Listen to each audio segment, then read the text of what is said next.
ओम वेद प्रेमियों, सुधी श्रोताओं, संप्रति हम सब ऋग्वेद के द्वितीय मंडल के प्रथम सूक्त के 13वें मंत्र की व्याख्या में प्रवेश करने जा रहे हैं। इस मंत्र के दृष्टा ऋषि हैं गृत्समद, छंद है जगति और देवता हैं अग्नि। संबंधित मंत्र का शीर्षक है अग्निदेव की महत्ता। अब सर्वप्रथम संबंधित मंत्र का पाठ हो जाए। त्वामग्न आदित्यास आस्या अन्वान् जिह्वां श्रुतयश्चक्रिरे कवे त्वां रातिशाचो अध्वरेषु सश्चिरे त्वे देवा हविरदन्त्याहुतम्। अब शब्दार्थ भावार्थ आज की ओर प्रस्थान करें। इस मंत्र में अग्नि को दिव्य शक्तियों ने, आदित्यों ने, देवताओं ने अपना मुख बनाया है। मुख मुख्य होता है, मुख ही से मुख्य भी बना है और मुख भोजन को ग्रहण करता है और ग्रहण करके स्वयं न रख करके अन्यों में वितरित कर देता है। कितनी अच्छी कल्पना है, विचार है कि मुखिया मुख सो चाहिए, खान पान को एक, पाले पोषे अंग सब, तुलसी सहित विवेक। जो मुखिया है, प्रधान है, उसको मुख की तरह होना चाहिए। और देखो कितना सहयोग है शरीर में कि हाथ और सब जितने श्रम से पूरा शरीर अन्न उत्पन्न करता है और अंत में अन्न का भोजन बनाया जाता है श्रम पूर्वक। और वो हाथ जिसने कि मुख्य भूमिका अदा किया, वो हाथ बिना किसी मोह के सब का सब अन्न समर्पित कर देता है मुख को। लेकिन मुख भी ऐसा है कि उसको अपने में संचित नहीं करता है, सब का सब शरीर को भेज देता है और उसका यथावत वितरण हो जाता है। तो अग्नि को मुखिया बताया गया है और देवताओं ने इसीलिए उसको अपना मुख बनाया, क्योंकि अन्न जो है, अग्नि जो है, वह आहुति ग्रहण करता है लेकिन अपने लिए नहीं, समग्र पृथ्वी के लिए, भूमंडल के लिए, दिव्य शक्तियों की तृप्ति के लिए उसका यह ग्रहण कार्य हव्यान्न के भक्षण का कार्य होता है। तो यह स्मरणीय है कि अग्नि क्यों देवताओं में मुख्य है और उसमें नेतृत्व के मुखिया के किस प्रकार से गुण हैं। तो अब हम शब्दार्थ और भावार्थ की ओर प्रस्थान करें। अग्नि, हे अग्नि देवता, आदित्यासः, आदित्यासः माने आदित्य के पुत्रों ने, इंद्रादि देवताओं ने, त्वाम आस्यम कृतवन्तः, तुमको ही अपना मुख बनाया है, तुम्हारे ही माध्यम से वे आहार प्राप्त करते हैं। और हे कवे, कवि माने कवि, ज्ञानी, अपने वचनों द्वारा प्रेरणा और आनंद प्रदान करने वाला। कवि का शब्दार्थ करें तो होता है कम आनंदम वितरत इति कवि। जो अपनी वाणी द्वारा आनंद प्रदान करे वो कवि है, दूरदर्शी, आनंदप्रद और मधुर प्रस्तोता को कवि कहा जाता है। अग्नि का यह संबोधन बनकर आया है कि कवि, हे कवि रूप अग्निदेव, शुचयः देवाः, पवित्र देवताओं ने, त्वाम जिह्वाम चक्रिरे, तुमको अपनी जिह्वा बनाया है। लपट ही मानव अग्नि की जिह्वा है। लाल लाल होती है लपट भी कुछ अरुणिमा लिए हुए। तो पवित्र देवों ने हे अग्निदेव तुमको अपनी जिह्वा बनाया है। रातिशाचः अध्वरेषु त्वाम सश्चिरे। रातिशाचः माने दान देने वाले। तो रातिशाचः दान देने वालों में जो उत्तम देव हैं वो अध्वरेषु त्वाम सश्चिरे। अध्वरेश माने यज्ञों में, त्वाम माने तुझको, तेरा ही, सश्चिरे माने आश्रय लेते हैं। अग्नि के माध्यम से देवगण हव्य ग्रहण करते हैं, यही उनका आश्रय लेना है। और यह तो प्रसिद्ध ही है कि अग्नि के मुख से ही देवगण हव्यष्यान्न को ग्रहण करते हैं। तो इस प्रकार हे दूरदर्शी अग्निदेव तुम आदित्यों के मुख हो। आदित्यों ने, देवगणों ने, आदित्य के पुत्रों ने तुमको अपना मुख बनाया है, अर्थात तुम्हारे ही माध्यम से वे हविष्यान्न ग्रहण करते हैं, जो कि उनका पोष्य पदार्थ है, पोष्य आहार है। तो हे सुख वितरक कवि रूप अग्निदेव तुम पवित्र देवों की जिह्वा हो। यज्ञ में दानशील देवगण तुम्हारा ही आश्रय लेते हैं, अर्थात तुम्हारे ही माध्यम से आहार ग्रहण करते हैं। इसका छंदोबद्ध प्रारूप देखें। हे अग्निदेव तुम आदित्यों के मुख, देवों की शुचि जिह्वा हो कहलाए। यज्ञों में ज्ञानशील सुरगण तेरा ही आश्रय लेते आए। ओम वेद प्रेमियों, सुधी श्रोताओं, संप्रति हम सब ऋग्वेद के दूसरे मंडल के प्रथम सूक्त के 14वें मंत्र की व्याख्या में प्रवेश करेंगे। यह मंत्र जगती नामक छंद में निबद्ध है। मंत्र दृष्टा ऋषि हैं गृत्समद, देवता हैं अग्नि। इस मंत्र का शीर्षक है अग्नि का लोक हितैषी रूप। अब संबंधित मंत्र का सर्वप्रथम पाठ हो जाए। त्वे अग्ने विश्वे अमृतासो अद्रुह आसा देवा हविरदन्त्याहुतम् त्वजामर्ता सस्वदन्त आसुतिम् तम् गर्भो वेरुधाञ्जग्निशेषुचेः। शब्दार्थ भावार्थात से परिचय पाएं। इस मंत्र में बताया गया है कि अग्निमुख से देव आहार ग्रहण करते हैं और वे ही वनस्पतियों में सूक्ष्म शक्ति बन करके, अंड बन करके उत्पन्न होते हैं। तो शब्दार्थात जाने। अग्नि, हे अग्निदेव, विश्वे अमृतासा। विश्व कहते हैं समस्त, संपूर्ण। अमृतासा माने देवगण। देवों को अमर बताया जाता है, इसलिए अमृतासा माने अमर यानी देवगण। संपूर्ण देवगण अद्रुह, वे द्वेष रहित हैं, कोई उनका शत्रु नहीं है, वे समव्यवहारी हैं।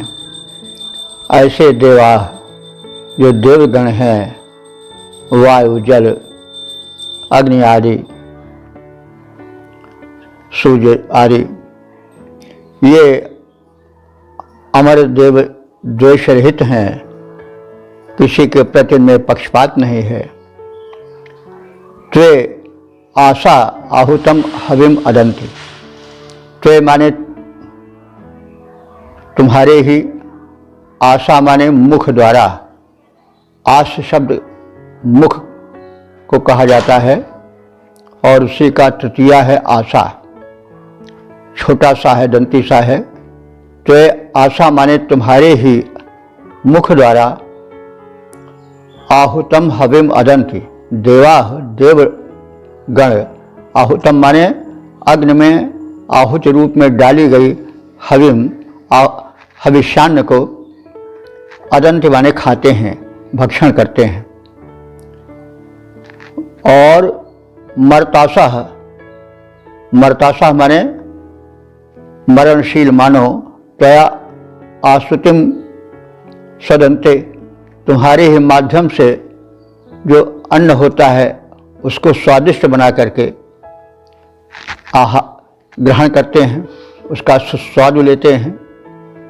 तो ये सब तो जानते ही हैं कि अग्नि पर जब भोजन यानी अन्न चढ़ाया जाता है तो वो स्वादिष्ट बन जाता है। अभी कच्चा चावल दे दिया जाए तो नहीं चबा मिलेगा, कच्चा गेहूं नहीं खा मिलेगा, आटा नहीं खा मिलेगा, लेकिन चावल खीर आदि जो बनती है वो प्रेम से खाई जाती है। पूरी और व्यंजन जो बनते हैं उसको लोग कितने आनंद से ग्रहण करते हैं। तो सब अग्नि की ही कृपा से तो है। जो छिपा हुआ ग्लूकोज होता है, शक्कर, वो अग्नि का संपर्क आकर के उभर आता है, इसीलिए जो अन्न है कच्चा अन्न वो स्वादिष्ट बन जाता है, पक्वान्न बन जाता है। तो उस उपकार का स्मरण करता हुआ ऋषि कह रहा है कि जो मर्ताशा माने मरणशील मानव हैं वो भी तुम्हारी ही कृपा से अन्न को सुस्वाद बनाकर भक्षण कर पाते हैं। विरुधाम, विरुद्ध कहते हैं लता को। तो ऋषि कह रहा है कि तुम मनुष्य ही नहीं बल्कि जो वृक्ष लतादि हैं वे भी तुमसे उपकृत हैं। तो विरुधाम माने लताओं के गर्भ में शुचि ही तुम ही यज्ञ से पवित्र अन्न को गर्भ रूप में धारण कराते हो और फसलों में फल फूलों में अन्नादि को गर्भ रूप में स्थापित करते हो। तुम्हारी ही महिमा है। क्या मनुष्य, क्या अन्य प्राणी, क्या वृक्ष लता आदि जड़ जीव, ये सब तुम्हारे द्वारा उपकृत हैं और तुम महान हो। हे अग्निदेव, समस्त अमर और द्वेष रहित देवगण तुम्हारे मुख से ही अपना आहार आहुति को ग्रहण करते हैं, भक्षण करते हैं। मनुष्य तुम्हारे द्वारा ही पक्वान्न बने भोजन का रसास्वादन करते हैं। यही नहीं, वनस्पतियों में फल फूल फसलों में अन्न रूप में तुम्हारे ही द्वारा गर्भ धारण कराया जाता है, उसमें ऊर्जा का संचरण होता है। तुम्हारी ऊष्मा शक्ति ही उसमें सूक्ष्म रूप से ऊर्जा बन करके लहराती है। पद रूपांतरण देखें। तेरे मुख से हे अग्निदेव सुरगण आहुतियाँ खाते हैं, सुस्वादु बनाते अन्न पकाकर नर खाते सुख पाते हैं। फसलों में तेरी ही ऊर्जा फल फूल अन्न बन जाती है। फसलों में तेरी ही ऊर्जा फल फूल अन्न बन जाती है। तेरी ही ऊर्जा लतिकाओं में धारण गर्भ कराती है। तेरी ही ऊर्जा लतिकाओं में धारण गर्भ कराती है। ओम वेद प्रेमियों, सुधी श्रोताओं, संप्रति हम सब ऋग्वेद के द्वितीय मंडल के प्रथम सूक्त के 15वें मंत्र की व्याख्या में प्रवेश करने जा रहे हैं। यह मंत्र जगती नामक छंद में निबद्ध है। मंत्र दृष्टा ऋषि हैं ग्रीष्मद और देवता हैं अग्नि तथा संबंधित मंत्र का प्रतिपाद्य है दिव्य शक्तियों को ऊर्जा प्रदान करने वाले और समग्र अवनी अंबर में ऊर्जा बनकर लहराने वाले अग्नि देवता। अब संबंधित मंत्र का सर्वप्रथम पाठ हो जाए। त्वन्तान् सञ्च प्रतिजासि मज्मनाग्ने सुजात प्रचदेवरिच्यसे वृक्षो यदत्र महिनाविते भुवदनुद्यावा पृथिवी रोदसी उभे। शब्दार्थ भावार्थ हाथ से परिचय प्राय। प्रस्तुत मंत्र में अग्निदेव देव होकर भी अपने दिव्य उत्पत्ति के कारण उनसे कुछ भिन्न भी हैं, श्रेष्ठ भी हैं, यह बताया गया है। और वे हव्यान्न भक्षण कर उसको स्वयं अपने में नहीं रखते हैं, वरन वितरित कर देते हैं, धरा और गगन को उससे पवित्र कर देते हैं, दिव्य शक्तियों को पोषण प्रदान करते हैं। तो अब शब्दार्थ भावार्थ आदि से परिचय पाएं। अग्नि, हे अग्नि देवता, तुम मजमना, मजमना कहते हैं शक्ति द्वारा, मज्म माने होता है शक्ति, तृतीया है मजमना। हे अग्निदेव, तुम अपनी शक्ति द्वारा तान समच, तान माने उन देवों से समान भी हो और प्रति माने उनसे कुछ हटकर श्रेष्ठ भी हो। इस प्रकार से तुम में थोड़ा पृथकत्व भी है, श्रेष्ठत्व भी है अन्य देवों से बढ़कर, क्योंकि कारण उसका है कि सुजात, तुम सुजाता माने मंत्रादि के द्वारा पवित्र करके श्रेष्ठ बना करके प्रस्तुत किए जाते हो। क्योंकि जब यज्ञाग्नि प्रदीप्त की जाती है यज्ञ में, तो मंत्र पाठ होता है पहले, उसके बाद अरण्य एक प्रकार का काष्ठ है उसको रगड़ा जाता है, और तब जो चिंगी उत्पन्न होती है, अग्नि उत्पन्न होती है, वही यज्ञाग्नि बनकर प्रज्वलित होती है। तो इस प्रकार से यज्ञाग्नि में मंत्र के द्वारा उत्पन्न होने के कारण और काष्ठ से, अरण्य से, घर्षण से उत्पन्न होने के कारण तुम अन्य देवों से अधिक पवित्र और श्रेष्ठ हो। तुम्हारी महिमा कुछ परिरिच्यते, अधिक बढ़ जाती है। महीना माने महिमा, और इस प्रकार से महीना अपने महिमा के द्वारा तुम सर्वश्रेष्ठ बन जाते हो। यत अत्र पृक्षा ते विभुवत, पृक्षा माने अन्न, यत माने जो, अत्र माने यहाँ, तो जो अन्न यहाँ यानी यज्ञ भूमि में आहुति रूप में तुम्हें डाला जाता है, उसको तुम स्वयं नहीं ग्रहण करते हो, वरन उसे ग्रहण करके विभुवत चारों ओर बांट देते हो। सूक्ष्म ऊर्जा रूप में वह अन्न ऊपर चारों ओर फैल जाता है। रोदसी, रोदसी कहते हैं द्यावा पृथ्वी को, यानी इस शब्द के अंतर्गत पृथ्वी और आकाश दोनों आ जाते हैं। तो इस प्रकार से रोदसी, द्यावा पृथ्वी, वे तुम्हारे इस विस्तृत सूक्ष्म ऊर्जा को जो आहुति के माध्यम से बनती है, उसको तुम सर्वत्र अवनी और अंबर में छिटका देते हो और उनको ऊर्जस्वल और पवित्र बना देते हो। हे अग्निदेव, तुम अपने महत्व बल से प्रसिद्ध देवों से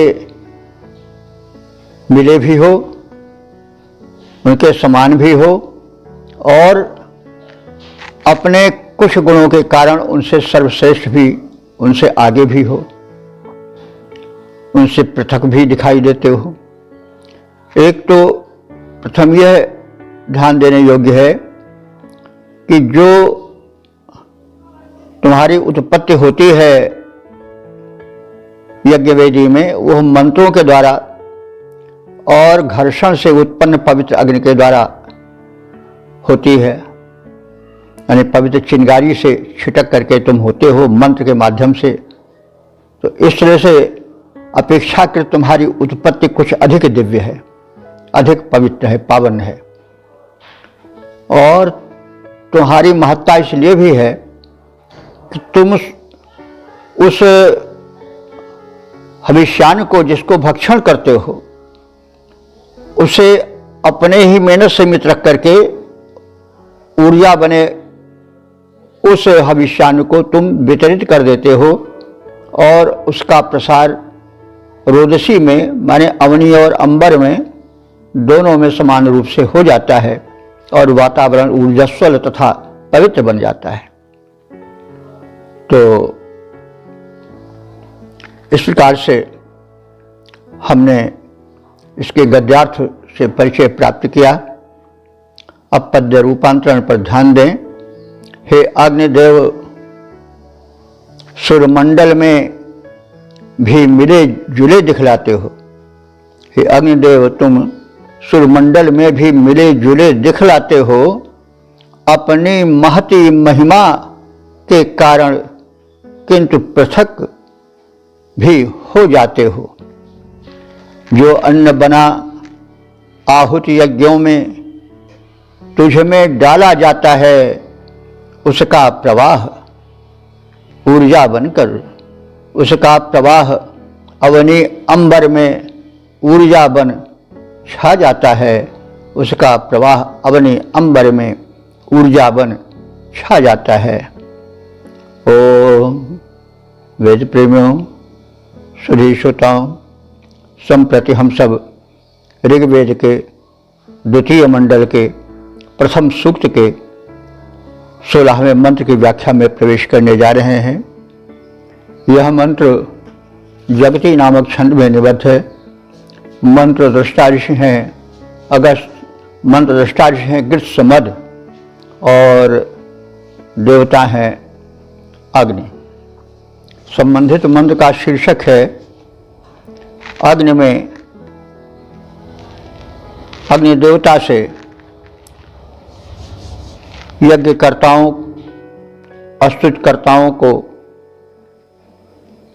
धन धान्य और वीर संतानें प्राप्त हों। अब संबंधित मंत्र का प्रथम पाठ हो जाए। ये स्तोत्रभ्योगो अग्रामश्ववेश समग्ने रातिमुपसृजन्ति सूरजाः अस्माञ्च प्रहिने शिवस्य आबृहद्वदेम विदथे सुवीराः। ओम। अब हम शब्दार्थ और भावार्थ की ओर प्रस्थान करें। इस मंत्र में यह बताया गया है कि स्तुतिकर्ता यज्ञों में स्तुति गान करें कृतज्ञ भाव से, और यज्ञकर्ता उन स्तोताओं को गोधन, बाजधन आदि दें। अग्नि देवता भी उन्हें संपन्न करें, सदाश्रय दें आदि बातें हैं। अब हम संबंधित भाव भरे मंत्र के शब्दार्थ और भावार्थ आदि की ओर प्रस्थान करें। अग्नि, हे अग्नि देवता,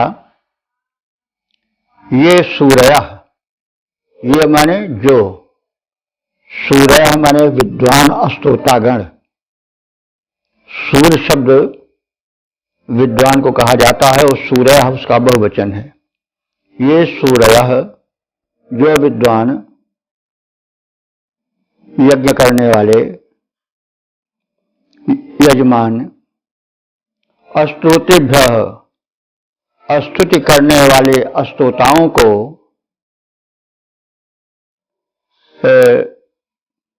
गो,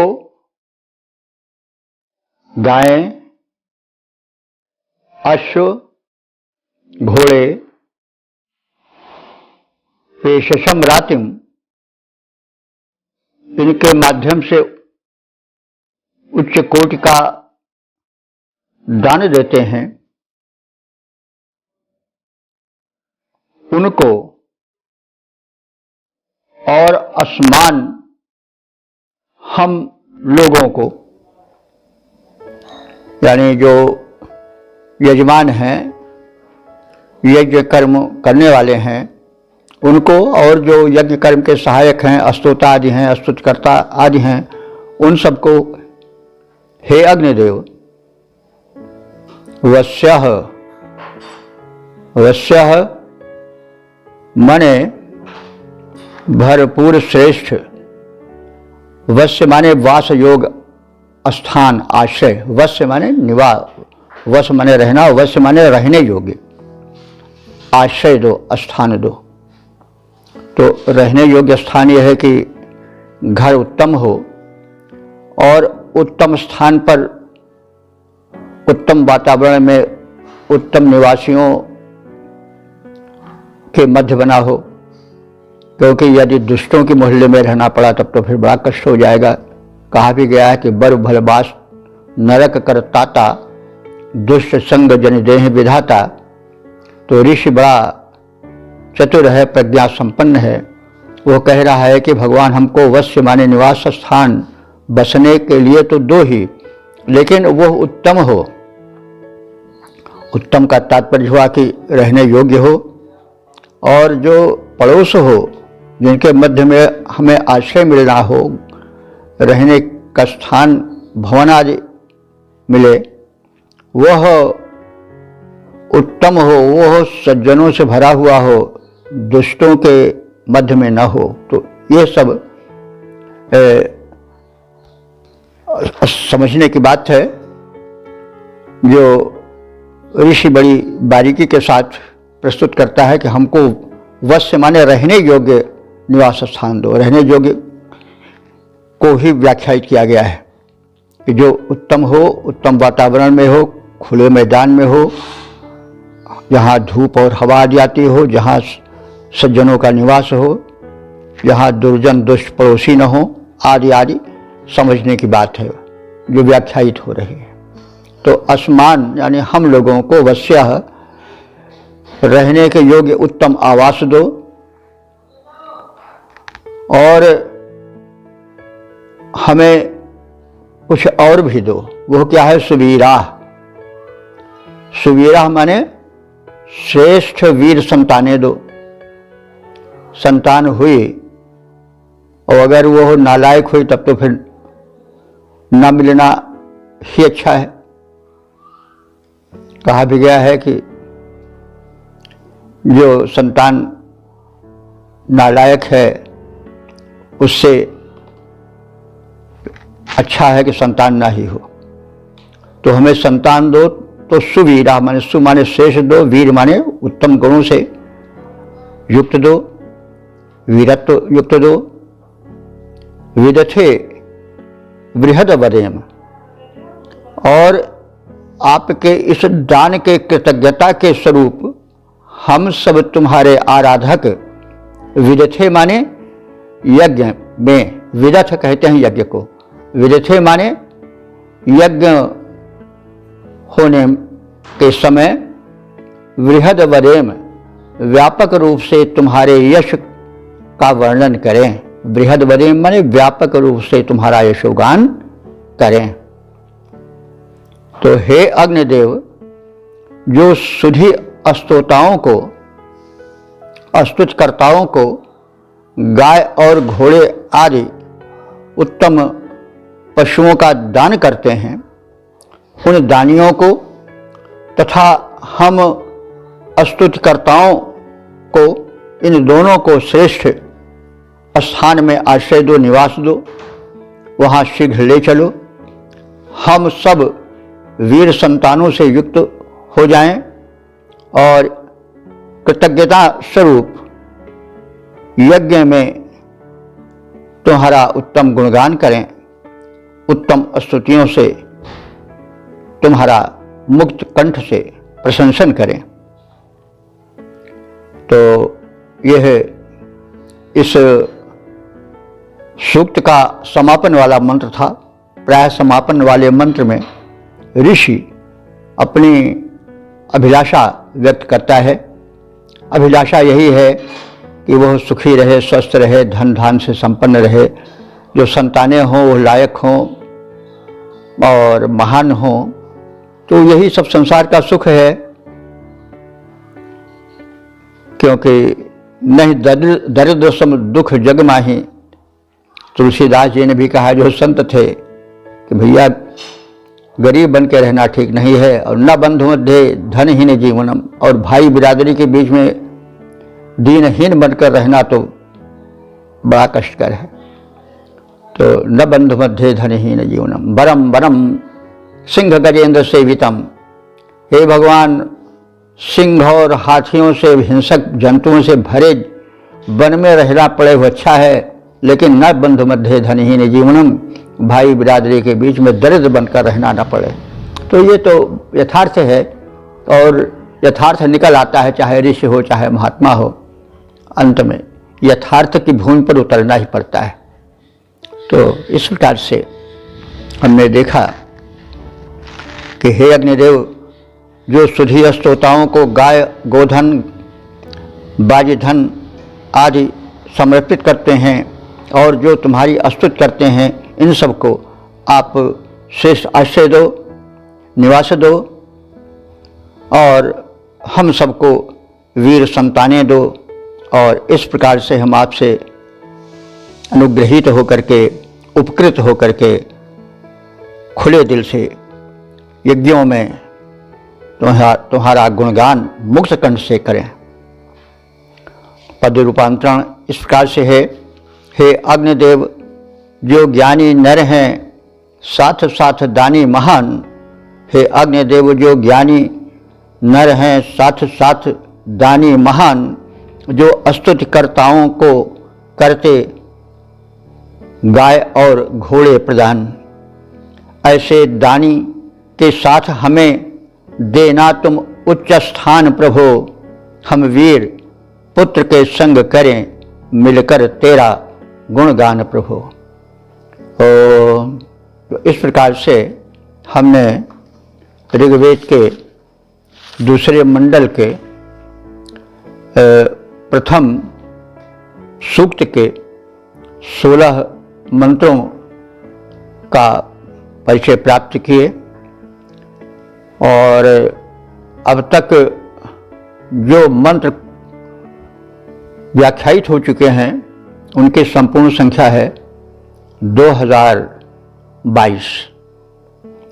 अब इस द्वितीय मंडल के इस सूक्त में, जो कि अग्नि देव को समर्पित है, जिसके दृष्टा ऋषि हैं गृत्समद और देवता है अग्नि तथा छंद है जगति, इसमें क्या विशेष बात कही गई है, इससे क्या हमें शिक्षा मिलती है, और हमें कैसा जीवन बिताना चाहिए, आदि आदि बातें हैं, उन्हें संक्षेप रूप में प्रस्तुत कर दिया जा रहा है, सारे रूप में। पहले यह बताने की चेष्टा की गई है कि अग्नि जो हैं वो सर्वव्यापक हैं।